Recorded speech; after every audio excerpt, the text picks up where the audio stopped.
So you can keep an eye on me? Yes.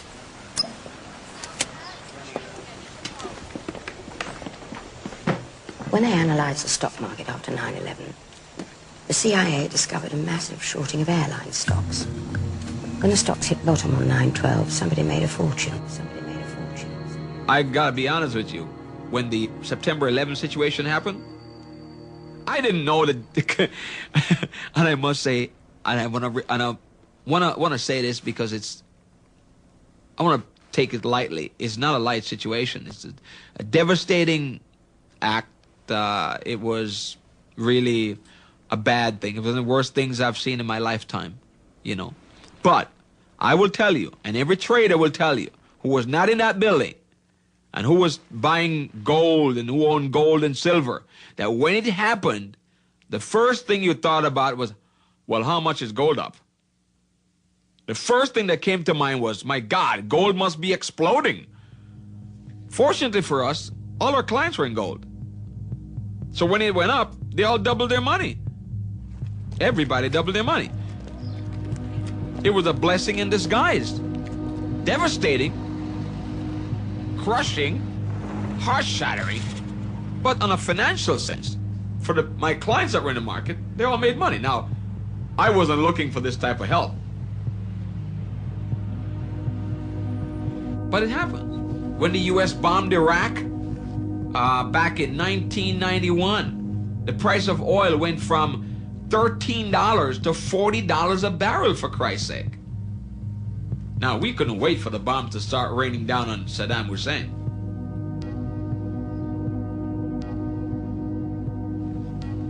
We were all excited. We wanted Saddam to really create problems. Do whatever you have to do. Set fire to some more oil wells because the price is going to go higher. Every broker was chanting that. There was not a broker that I know of that wasn't excited about that. This was a disaster. This was something that was, catastrophe happening, bombing, wars. In devastation, there is opportunity. Opportunity, opportunity, opportunity, opportunity, opportunity, opportunity. A put option is a bet that a stock price is going to fall. If one were to put a single put option contract on American Airlines at $30 a share, and the stock fell to $18, one could purchase 100 shares at $18 and immediately sell them for $30, netting a profit of $12 a share. This is exactly what happened on a far larger scale with many companies around the world on 9/11. The levels of options purchased the week of 9/11 were more than 6 times higher than normal. A former member of the German parliament, then responsible for oversight of the German Secret Service, estimated that profits by insider traders were $15 billion. Wall Street analyst Phil Erlinger was the first to spot the suspicious trades. What I see is prior knowledge. You can call it conspiracy. It's my opinion that somebody knew ahead of time that 9/11 was going to happen and they made bets to take advantage of it. And these bets weren't just normal run-of-the-day bets. They were far in excess of what we would call normal activity. Put options set to expire on September 30th, 2001, were bought on August 6, 2001, or earlier at the Chicago Board Options Exchange. These put options were basically a bet that the stock would plummet. When it did, the people who purchased those put options made a lot of money. Thousands of put stock options were bought on United and American Airlines immediately prior to September 11th, 2001. On average, during the first weeks of September 2001, 27 put options were bought each day on Morgan Stanley, one of the World Trade Center's largest occupants. The total of its put options for the 3 days prior to the attacks was 2,157. Merrill Lynch, also in the WTC, saw 12,215 put stock options. That is 12 times its normal level.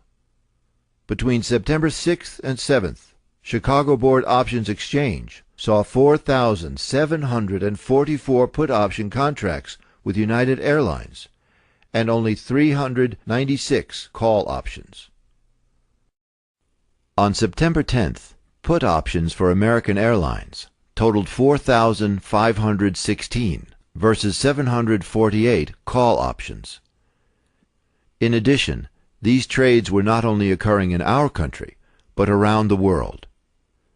There is no chance that all or even most of the trades were placed by Osama bin Laden or Al-Qaeda.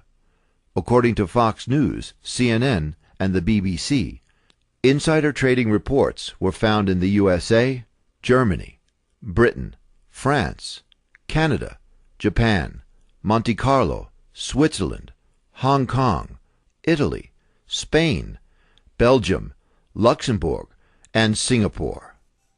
The director of the CIA headed a firm that bought some of these put stock options.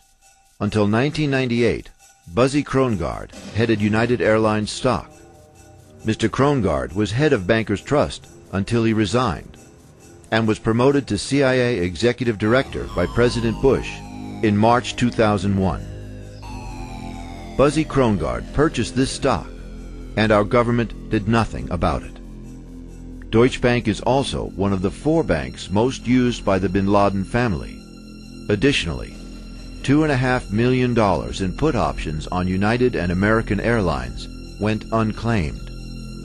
The German central bank president, Ernst Weltek, had a study conducted by his bank.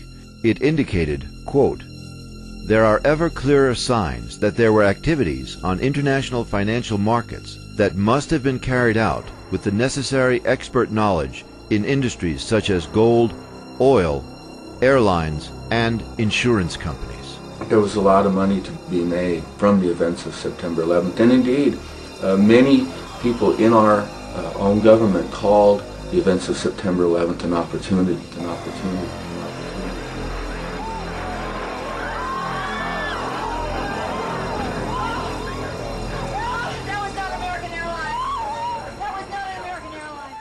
The firm used to place the put options on United Airlines stock was managed until 1998 by the man who is now the number 3 executive director position at the CIA.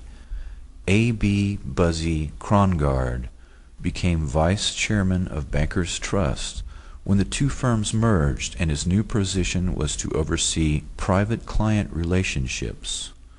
Krongard had a special hands-on relationship with some of the wealthiest people in the world in a specialized banking operation that Senator Carl Levin identified as being connected to the laundering of drug money.